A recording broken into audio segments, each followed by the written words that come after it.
शिवाय ब्रह्मणे नमः वीर ब्रह्मेंद्र स्वामिने नमो नमः जय वीर ब्रह्म जय గోవిందమంబచి వచ్చినటువంటి ఫలితం శుక్ర భగవానుడికి సంబంధించింది. మిశ్రమైనటువంటి ఫలితాలను మనం చూడబోతున్నాం. ఎంతో కాలంగా కుశకేతువులు ఇద్దరు కూడా సింహరాశిలో స్థితి పొంది ఉన్నటువంటి పరిస్థితి నుండి ఒక్కసారి స్తంభించిపోయిన పరిస్థితులు మాత్రం అనుకూలవంతమైనటువంటి అవకాశం ఉంది. అయితే ఎందుకో విచిత్రంగా తెలియదు, కొంతకాలంగా ఆర్థికంగా బాగానే ఉన్నటువంటి మీకు అన్యాయంగా ధనం ఖర్చు అయిపోవటమో, ఎవరి చేతిలోనో మోసపోవటం, ఆర్థిక పరమైనటువంటి అంశాల్లో లోటు ఏర్పడుతుంది. వెనువెంటనే చాలా యుద్ధ ప్రాతిపదిక మీద ధనాన్ని మళ్ళీ సమకూర్చుకోవాల్సినటువంటి పరిస్థితులు ఏర్పడతాయి. సమాజంలో గౌరవాన్ని, మీకున్నటువంటి మాటని నిలుపుకోవడానికి మీరు చేసేటువంటి ప్రయత్నాల్లో కొంత మానసిక సంఘర్షణని కూడా మీరు ఎదుర్కొనేటువంటి అవకాశం ఉంది. కుటుంబ సభ్యులందరూ కూడా సహకరిస్తారు. కుటుంబపరమైనటువంటి అంశాలన్నీ కూడా బాగుంటాయి. కానీ ఎప్పుడూ మీ వెన్నంటే తోడుంటే జీవిత భాగస్వామి మాత్రం మీరు చేస్తున్నటువంటి పనులకి ఆటంకం కలిగించటం, లేదా ఏదైనా ముఖ్యమైనటువంటి కారణంగా జీవిత భాగస్వామికి సంబంధించిన ఆస్తులు, అవి స్థిరచరాస్తులు అవ్వచ్చు, బంగారాభరణాలు అవ్వచ్చు, ఇతరత్రా స్థితిగతుల్లో వాళ్ళు ఏదో రకమైనటువంటి సహాయం చేస్తే మీకున్నటువంటి సమస్య తీరిపోతుంది. కానీ చివరి నిమిషంలో మాత్రం జీవిత భాగస్వామి మీకు సహాయం చేయటం ససేమిరా అంటారు. ఇది మానసికంగా దుఃఖానికి కారణమయ్యేటువంటి అంశం. ఎంతో కాలంగా మీ మాటకు ఎదురు చెప్పినటువంటి కుటుంబ సభ్యులు ఉన్నటువంటి నేపథ్యంలో జీవిత భాగస్వామి ఇలా చేయటం మీరు కోలుకోలేనటువంటి మానసికమైనటువంటి ఇబ్బందికి కారణమైపోతుంది. అయినప్పటికీ కూడా భగవంతుడు కాలం మీ వెంటే ఉంటారు. స్నేహితుల రూపంలో, ఇతర కుటుంబ సభ్యులు, ప్రత్యేకించి సహోదర సహోదరి వర్గం నుంచి తప్పకుండా మీకు సహాయం లభిస్తుంది. ఒక ముఖ్యమైనటువంటి ఆర్థిక గండాన్ని తప్పించుకోగలుగుతారు. ఏది ఏమైనప్పటికీ కూడా తీవ్రమైనటువంటి మానసికమైనటువంటి ఒత్తిడి ఉన్నప్పుడు, ఆర్థికపరమైనటువంటి అంశాల్లో ఇబ్బంది కలుగుతూ ఉన్నటువంటి సందర్భంలో మనిషి విచక్షణ కోల్పోతాడు. ఆరోగ్యం పట్ల ఏమాత్రం కూడా ధ్యాస ఉండదు. సింహరాశి జాతకులకి జీర్ణ వ్యవస్థకు సంబంధించిన ఉదర భాగం అంటే కడుపు భాగానికి సంబంధించిన ఒక ఆరోగ్య సమస్య మిమ్మల్ని ఇబ్బంది పెట్టే అవకాశం ఉంది.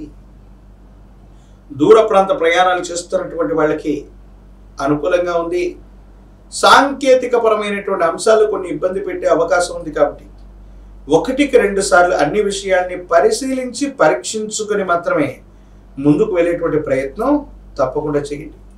సంతానపరమైనటువంటి అంశాలు బాగున్నాయి. అయితే మనసు నిండా భావోద్వేగపూరితమైనటువంటి చర్యలు అధికమైపోతూ ఉంటాయి. మిమ్మల్ని మీరు నియంత్రించుకోలేనటువంటి పరిస్థితి కల్పిస్తూ ఉంటుంది. ప్రత్యేకించి మీ చుట్టూ ఉన్నటువంటి వ్యక్తులు, కుటుంబానికి సంబంధించిన వాళ్ళైనా, బంధుమిత్ర వర్గానికి సంబంధించిన వాళ్ళైనా, సహచరులైనా, వాళ్ళు చేసే పొరపాట్లని మీరు బహిరంగంగా మాట్లాడటం వల్ల మీకు అనుకూల శత్రువులు ఎక్కువయ్యే అవకాశం ఉంది. వాళ్ళు చేసిన పొరపాటుని వాళ్ళ ముఖం మీదే చెప్పేయటం, బహిరంగంగా మాట్లాడటం వల్ల వీరందరూ కూడా అనుకూల శత్రువులుగా మారి మీకున్నటువంటి కీర్తి ప్రతిష్టల్ని, మీకున్నటువంటి అనుకూలవంతమైనటువంటి పరిస్థితుల్ని సంక్లిష్టం చేసేటందుకు వీళ్ళు కంకణం కట్టుకుంటారు. కాబట్టి మాటే మంత్రంగా పెద్దలు చెప్తూ ఉంటారు. ఎదుటి వాళ్ళని విమర్శించాల్సి వచ్చిన, వాళ్ళు తప్పు చేసినా పొరపాటు చేసినా బహిరంగంగా మాట్లాడకపోవటమే మంచిది. భావోద్వేగపూరితమైనటువంటి చర్యల వల్ల జీవిత భాగస్వామితోనైనా, వ్యాపార భాగస్వాములతోనైనా కఠినంగా వ్యవహరించే అవకాశం ఉంది. కాబట్టి కోపాన్ని వదిలిపెట్టడం వల్ల కార్యాన్ని మనం సాధించగలుగుతాం. కోపగ్రస్తమైనటువంటి పరిస్థితుల వల్ల మానసికమైనటువంటి ప్రశాంతతని మనం కోల్పోయేటువంటి అవకాశం కనిపిస్తూ ఉంటుంది. కొన్ని సందర్భాల్లో సహాయం చేయగలిగినటువంటి స్థాయిలో ఉండి కూడా కొంతమంది వ్యక్తులు సహాయ నిరాకరణ చేసినప్పటికీ కూడా దైవ బలం మీ వెన్నంటే ఉంది. భగవంతుడు కాలం మీకు తప్పనిసరిగా సహాయం చేయగలిగినటువంటి పరిస్థితుల్లోనే ఉన్నట్టుగా భావన చేయొచ్చు. ఏది ఏమైనప్పటికీ కూడా సింహరాశి జాతకుల యొక్క జీవన గమనంలో మరిన్ని అనుకూలవంతమైనటువంటి ఫలితాలు వచ్చేటువంటి అవకాశం అయితే కనబడుతుంది. రాజకీయపరమైనటువంటి రంగంలో ఉన్నటువంటి వాళ్ళు పదవీ ప్రాప్తి కోసం కొంతకాలం వేచి చూడాలి. విద్యార్థులకి యోగదాయకమైనటువంటి కాలం ఉంది. అనుకూలవంతమైనటువంటి పరిస్థితులు వస్తాయి. ఏకాగ్రత కోల్పోవటం వల్ల మంచి ఉత్తీర్ణతను సాధించలేకపోతుంటారు. నిరుద్యోగులకి ఉద్యోగ కాలం, వివాహం కానటువంటి వాళ్ళకి యోగదాయకమైనటువంటి ఫలితాలు వచ్చేటువంటి అవకాశం కనబడుతుంది. సింహరాశి జాతకుల యొక్క జీవన గమనంలో సామాజిక పరిస్థితులు బాగున్నాయి. సమాజంలో ఉన్నత స్థాయి కలిగినటువంటి వ్యక్తులతో పరిచయం ఏర్పడుతుంది. ఆ పరిచయాన్ని ఒక ముఖ్యమైనటువంటి సందర్భంలో అవకాశంగా ఉపయోగించుకుంటే మీ జీవితంలో చాలా ఉన్నతమైనటువంటి స్థితిగతిని మీరు చేరుకోగలుగుతారు. ఇదే సందర్భంలో ధనం లేకపోవటం, కొన్ని కృత్రిమమైనటువంటి సమస్యలు మీ చుట్టూ ఉండటం, నిర్ణయాన్ని వేగవంతంగా తీసుకోలేకపోవటం, ఈ రకమైనటువంటి పరిస్థితుల వల్లే మీరు ఇబ్బంది పడతారు. మానసికంగా అశాంతికి గురవుతారు. ఏం చేయాలో అర్థం కానటువంటి పరిస్థితుల్లోకి వెళ్ళిపోతారు. కొన్ని సందర్భాలు ఇవి మీకు ఇబ్బంది కలిగించేటువంటివి అయినప్పటికీ కూడా భావోద్వేగపూరితమైనటువంటి చర్యలు నియంత్రించుకుంటే సింహరాశి జాతకులు అద్భుతమైన ఫలితాలని తప్పకుండా పొందుతారు. పరమ ప్రశస్తవంతమైనటువంటి శ్రావణ మాసంలో మనం ఉన్నాం. అత్యంత అనుకూలవంతమైనటువంటి ఫలితాలు వచ్చేందుకు గాను ప్రత్యేకించి సింహరాశి జాతకుల యొక్క జీవన గమనంలో కుజకేతువుల యొక్క స్థితి కొంతకాలం కొనసాగింది. ఇప్పుడు లగ్నంలో కేతువు, ద్వితీయంలో అంగారకుడు ఉన్నటువంటి పరిస్థితిని మనం చూస్తున్నాం. విశేషంగా సర్పస్వరూపమైనటువంటి దేవతా స్వరూపాలు శ్రావణ మాసంలో మనకి విశేషంగా నాగపంచమి.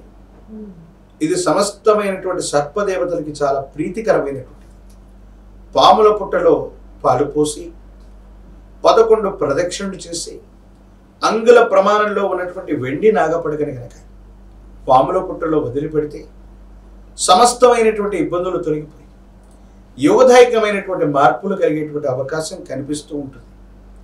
సుబ్రహ్మణ్యేశ్వర స్వరూపమైనటువంటి షణ్ముఖుని ఓం స్కంధాయ నమః, ఓం స్కంధాయ నమః లేదా కుమార గురవే నమః అన్నటువంటి మంత్రాన్ని కనుక అనునిత్యం కూడా జపిస్తూ ఉంటే కూడా సానుకూలవంతమైన ఫలితాలు వస్తాయి. ఇబ్బందులు తొలగిపోయి సానుకూలవంతమయ్యే అవకాశం ఉంది. ఈ శ్రావణ మాసంలో దేవతామూర్తుల యొక్క కళ్యాణం ఎక్కడైనా జరుగుతున్నా, నిత్య కళ్యాణోత్సవం జరుగుతున్నటువంటి దేవతామూర్తుల యొక్క ఆలయ ప్రాంగణానికి వెళ్ళిన అత్యంత అనుకూలవంతమైనటువంటి స్థితిగతుల్ని మీరు తప్పకుండా పొందేటువంటి అవకాశం కనపడుతుంది.